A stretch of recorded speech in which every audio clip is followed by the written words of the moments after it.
Oi pessoal, boa tarde. Então estamos aqui nesse período de quarentena, né, em casa. Espero que vocês estejam seguindo as recomendações da OMS, das instituições aqui do Brasil, e respeitando esse momento difícil, né, esse momento de crise na nossa saúde pública, e que estejam realmente seguindo as recomendações em prol não só da sua saúde, da saúde dos seus familiares, das pessoas que você ama, mas da sociedade em geral, né? Então é importante essa consciência coletiva nesse momento, e é por isso que estamos aqui tendo essa aula online, né? Essa aula via vídeo.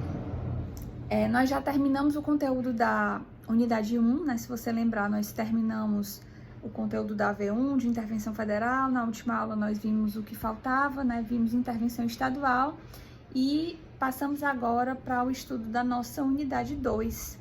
A unidade 2, ela diz respeito ao poder executivo, tá? É uma unidade que nós vamos trabalhar também em sala de aula, tá certo, gente? Alguns pontos principais sobre essa unidade, como impeachment, como imunidades, perda de mandato, nós vamos trabalhar em sala de aula, mas vou começar com a introdução, com alguns aspectos importantes encontrados na Constituição e que você precisa saber sobre o Poder Executivo, tá certo? E aí, para começar, eu não tenho lousa para anotar os tópicos aqui para vocês, mas vocês podem pegar a nota de aula que já está disponível no Unifonline de vocês. Se você abrir a disciplina de Direito Constitucional 2 em material didático, lá tem a nota de aula referente à unidade 2, Poder Executivo. Quando você abrir, você vai ver que já tem os tópicos, são esses tópicos que nós vamos trabalhar, certo? Então, considerando aí que você já está com essa nota de aula na mão, se você quiser fazer suas anotações, fique à vontade, é recomendável, né, que você faça. E eu vou começar com o primeiro tópico que tem lá na nota de aula, com a função típica. Qual é a função típica do Poder Executivo? Você deve ter estudado em Ciência Política ou talvez em Constitucional 1, que nós adotamos a teoria da separação dos poderes de Montesquieu. Nós temos poderes executivo, legislativo e judiciário, cada qual com suas funções estabelecidas na Constituição. E a função típica do nosso executivo é exatamente como o próprio nome já sugere, né? Executar políticas públicas, executar programas de acordo com a Constituição Federal, administrar, na verdade, a coisa pública, administrar o dinheiro público, criar políticas públicas de acordo com as competências estabelecidas na Constituição Federal. Pessoal, não sei se você lembra, mas nós vimos as competências administrativas. Lembra lá na unidade 1 as competências materiais? Nós vimos as competências legislativas e vimos também competências administrativas. E se você lembrar, eu falei que essas eram as competências do Poder Executivo, as competências materiais ou competências administrativas. E você deve ter lembrado que existem algumas competências materiais ou administrativas que são exclusivas da União. Então, lá no artigo 21, essas competências exclusivas da União, elas devem ser realizadas por quem? Pelo Presidente da República, que é o chefe do Executivo da União, né? É chefe do Executivo Federal, juntamente com seus ministros de Estado. O Presidente da República não atua sozinho, ele atua juntamente com os ministros de Estado. Quem são os ministros de Estado do Presidente da República? É o ministro da Educação, o ministro da Saúde, ministro da Justiça, que é o Sérgio Moro, né? Ministro da Economia, que é o ministro Paulo Guedes, enfim. Os ministros de Estado são escolhidos pelo Presidente da República, livre nomeação e exoneração do presidente, fazem parte do Poder Executivo e vão justamente auxiliar o presidente na execução daquelas competências, por exemplo, estabelecidas no artigo 21 da Constituição, quando diz lá, né, o artigo 21, que são competências exclusivas da União, realizar, aí tem lá, né, quais são as competências. Além disso, existem as competências comuns, as competências administrativas comuns a todos os entes, à União, aos Estados-membros, ao Distrito Federal e aos municípios. E aí, fica a cargo de quem? Do Executivo Federal, né? Que nós já acabei de falar sobre ele, mas também do executivo estadual, do executivo do Distrito Federal e do executivo municipal. Porque você deve saber muito bem que o executivo estadual é chefiado pelo governador de estado e ele atua com auxílio dos secretários de estado, secretário de saúde, secretário de educação, secretário de segurança, etc.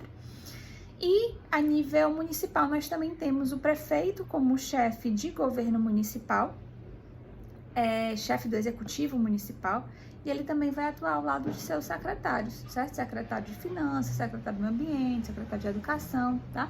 Os secretários dos prefeitos e dos governadores, eles atuam, como os ministros de Estado atuam para o presidente da República. Lembra daquele princípio da simetria que nós já vimos? Se é o presidente que escolhe quem vão ser seus ministros de Estado, são pessoas de confiança, de livre nomeação e exoneração. A nível estadual e municipal também funciona dessa forma. É o prefeito e o governador de cada estado, né, e de cada município que vão escolher quem serão seus secretários, secretário de saúde, de educação, de finanças, etc, certo?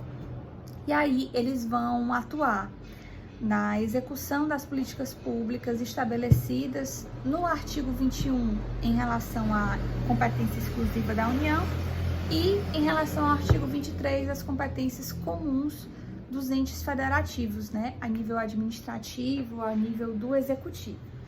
Quanto às competências legislativas, que vocês devem ter estudado também na unidade 1, as competências legislativas, como o próprio nome já sugere, né, fica a cargo do Poder Legislativo, e aí nós vamos trabalhar com elas na próxima unidade, tá?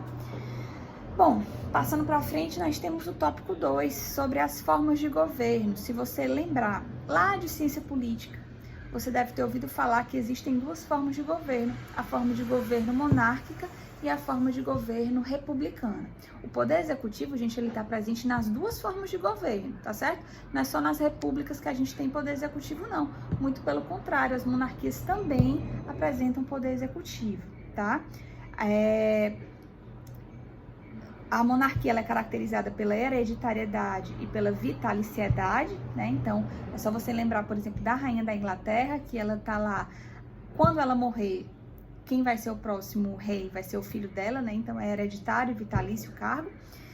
Enquanto a república se caracteriza pela elegibilidade, né? Então, a pessoa que exerce o cargo numa república é eleita, às vezes de forma direta ou indireta, enfim, não necessariamente vai ser democrático, mas a república se caracteriza pela elegibilidade. E a outra característica é a temporariedade, então são cargos que têm um mandato certo para terminar, alguns de 4 anos, 5, 6, aí vai depender da Constituição de cada país, certo? O que mais? Passando para frente no item 3, também uma lembrança de ciência política em relação aos sistemas de governo. Nós temos os sistemas de governo presidencialista e o sistema de governo parlamentarista. Também o poder executivo, ele funciona nos dois sistemas de governo, tá certo? Então, não é só no presidencialismo que a gente vê a figura mais atuante do presidente da República, como chefe de Estado, como chefe de governo, que vai ter o poder executivo, não. O poder executivo também se opera no parlamentarismo. O parlamentarismo, gente, é aquele sistema de governo em que existe um primeiro-ministro, né? Por exemplo, lá na Inglaterra, e esse primeiro-ministro é quem realiza as funções de chefia de governo. Enquanto existe normalmente um monarca, né, que vai exercer as funções de chefia de Estado. Então, a diferença, ou uma das diferenças, na verdade, do parlamentarismo para o presidencialismo é que no parlamentarismo, a chefia de Estado fica a cargo de uma pessoa, que o rei ou uma rainha, por exemplo, e a chefia de governo fica a cargo de uma outra pessoa, por exemplo, o primeiro-ministro. No presidencialismo, certo? No presidencialismo, a chefia de Estado e de governo ficam nas mãos da mesma pessoa, que é o presidente da República. Funciona aqui no Brasil, funciona nos outros países aqui da América do Sul, funciona nos Estados Unidos, e o poder executivo, então, se opera nos dois. Se opera tanto na forma de governo monárquica como na forma de governo republicana, como se opera também no sistema de governo parlamentarista, no sistema de governo presidencialista, tá certo? O que mais? Passando para frente, de acordo com a nota de aula, nós temos os requisitos para a candidatura aos cargos, né, de presidente e vice. Se você tiver interesse, de repente, né, em ser presidente da República, o que é que você precisa para conseguir? Bom, você precisa ser brasileiro nato, tá? A Constituição, ela diz que não vai fazer diferenciação entre brasileiro nato e naturalizado, mas para alguns cargos, e o cargo da presidência da República é um desses cargos, vai fazer diferença sim. Então, só brasileiro nato pode ser presidente ou vice-presidente da República.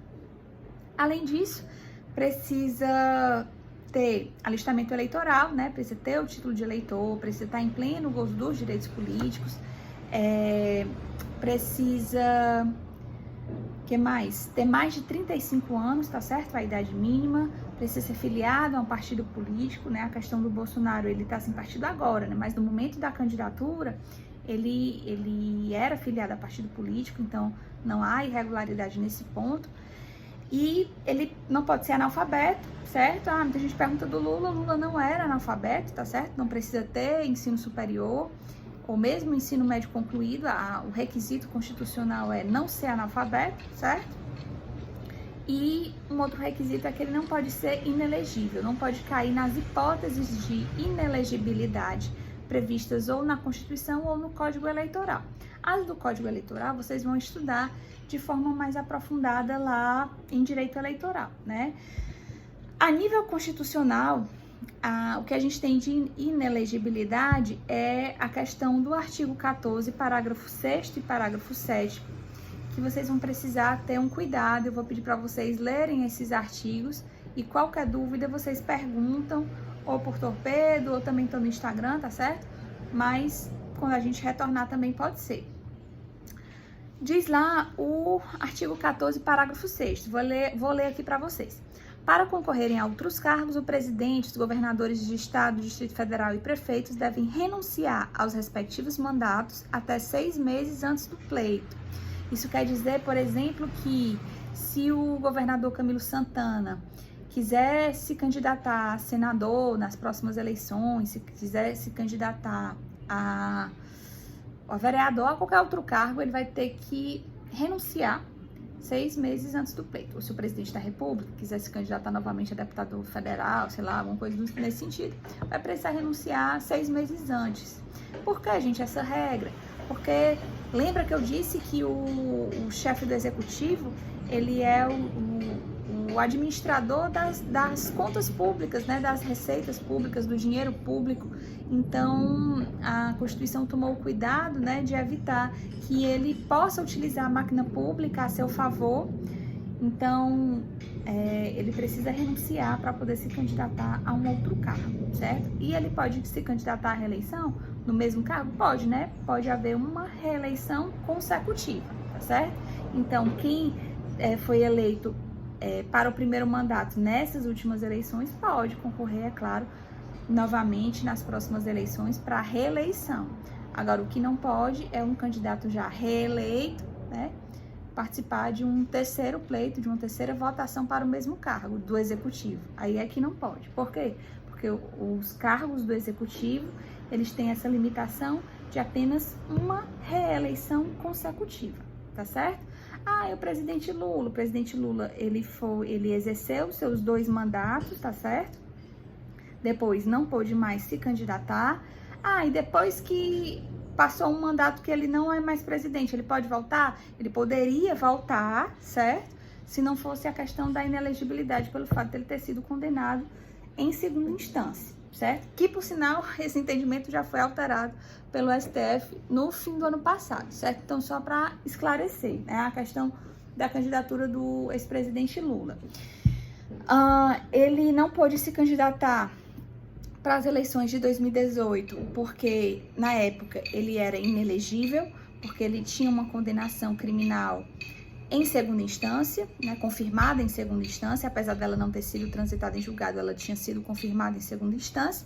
E o entendimento do STF na época, em 2018, era esse, de que a condenação em segunda instância ela era o suficiente para o candidato ser inelegível, certo? Sendo que a questão ficou um pouco mais complexa, porque no fim do ano passado, o STF determinou que precisa do trânsito em julgado. Então, aí fica a questão, se até o trânsito em julgado, né, o presidente Lula ainda não foi condenado com trânsito em julgado, se ele poderia se candidatar novamente, né? Bom, passando para frente, nós temos... O que mais? Em relação eu estava falando das inelegibilidades, né? Voltando aqui para o artigo 14, nós vimos o parágrafo 6º e eu vou passar para o parágrafo 7º. Pessoal, presta atenção aqui que esse parágrafo 7º pode ser um pouquinho confuso e eu vou dar alguns exemplos para você clarear. Diz assim: são inelegíveis no território de jurisdição do titular o cônjuge e os parentes consanguíneos ou afins até o 2º grau ou por adoção. Vocês vão ver isso bem direitinho em direito de família, gente, mas os parentes até 2º grau inclui quem? Inclui filhos, netos, inclui pais e avós, inclui a esposa, né? Inclui os irmãos também, tá certo? Não inclui quem? Sobrinhos, sobrinhos já são 3º grau, aí já pode. Não se aplica essa inelegibilidade do parágrafo 7º, tá certo? Essa inelegibilidade do parágrafo 7º, ela vale para até 2º grau, né? Tanto na linha vertical, né, como na linha colateral. E o 2º grau engloba até os irmãos, certo? Mas vamos ver o que é que diz esse parágrafo 7º. São inelegíveis... tava lendo já, né? Já li, né? Eu vou ler de novo. São inelegíveis no território de jurisdição do titular o cônjuge e os parentes consanguíneos ou afins até o 2º grau ou por adoção do presidente, de governador do estado do território, do Distrito Federal, de prefeito ou de quem os haja substituído dentro dos 6 meses anteriores ao pleito, salvo, olha, presta atenção nesse finalzinho, salvo se já titular de mandato eletivo e candidato à reeleição. Aí a gente vai se aplicar a questão da família do Bolsonaro, ó, vamos pegar esse exemplo. E essas inelegibilidades, elas valem só quando o cara já ou a mulher, né, detentores de cargos eletivos no executivo. Cargo eletivo é cargo por eleição, né, no executivo. Vamos dar o exemplo da família do Bolsonaro. O Bolsonaro é presidente da República, tá? E ele tem um filho que é deputado federal e ele tem um filho que é vereador. Tem problema? Não, nenhum. O que é que não pode? Enquanto ele for presidente da República, os filhos dele, ou a esposa, né, ou os parentes, né, até 2º grau, não podem, os filhos dele que não têm mandatos eletivos, certo? Os filhos dele que não são políticos, por exemplo, que não foram eleitos para nenhum cargo, eles não podem se candidatar, eles não podem ser eleitos para cargos eletivos nas próximas eleições, enquanto o presidente Bolsonaro for presidente da República, certo? Agora, os 2 filhos que já são políticos, que já estão lá no legislativo, eles podem se candidatar à reeleição? Podem, porque eles caem na exceção desse parágrafo 7º, porque diz assim, salvo se já titular de mandato eletivo e candidato à reeleição. Então, não tem problema para os filhos dele que já são, o filho dele que já é vereador, o filho dele que já é deputado, se candidatar novamente nas próximas eleições. O que é que não pode, enquanto o Bolsonaro for presidente, certo? São os filhos ou parentes, né, até 2º grau, que não são da política, que não têm exercício de mandato eletivo, eles não podem se candidatar para as próximas eleições. Por quê? Porque eles caem na inelegibilidade desse parágrafo 7º, certo? Outro exemplo, pegando a família Gomes, certo? Se o Ciro Gomes tivesse sido eleito presidente da República, o irmão dele foi senador, né?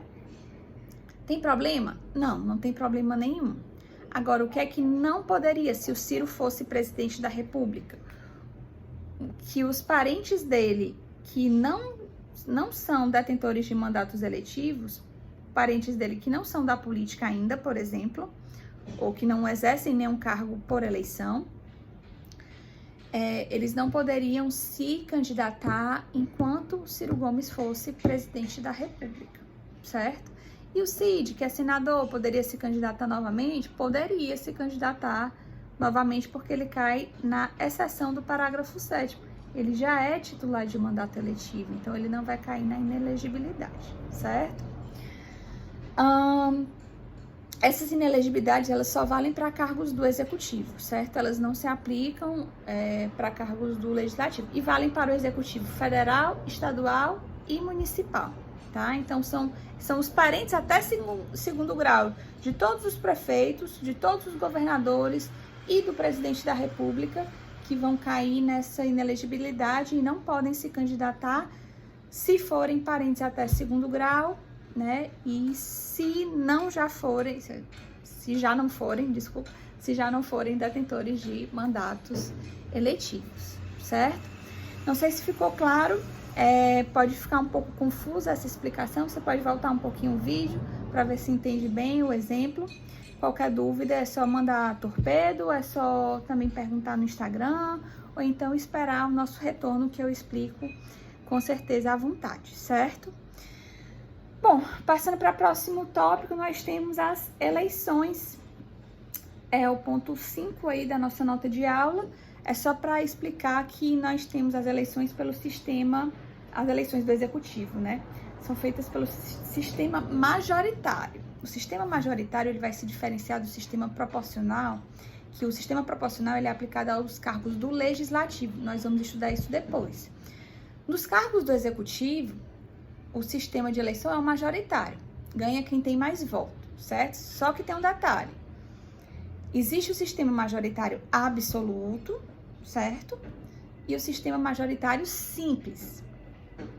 Para os cargos de presidente da República, governador e prefeitos de municípios com até 200 mil eleitores, vale o sistema majoritário absoluto, que quer dizer o quê? Que o candidato ele tem que ter mais de 50% dos votos válidos. Não basta ter maioria dos votos, tem que ter mais de 50% dos votos válidos. Tem que ter a maioria absoluta dos votos válidos, mais de 50%. E se isso não acontecer em primeiro turno, por exemplo, o presidente Bolsonaro, que acho que no primeiro turno teve 47%, 48%, vai para o segundo turno para ver se consegue atingir mais de 50%. Nos municípios com menos de 200 mil habitantes, funciona um sistema majoritário simples, que é simplesmente quem tem mais voto ganha. Não precisa atingir 50% dos votos válidos. Então, pode ser que um candidato com 33%, 35%, 40%, 20 e poucos por cento dos votos ganhe, seja o mais bem votado. Por quê? Porque tem outros candidatos, né? Um conseguiu 20 e poucos, um conseguiu 18, um conseguiu 15, sei lá. E o que teve mais voto conseguiu 33, por exemplo. Pronto, ele vai ser o prefeito desse município. Por quê? Não precisa ter 50% dos votos válidos, precisa só ter a maioria dos votos. Porque funciona para esses municípios de pequeno porte o sistema majoritário simples, tá certo?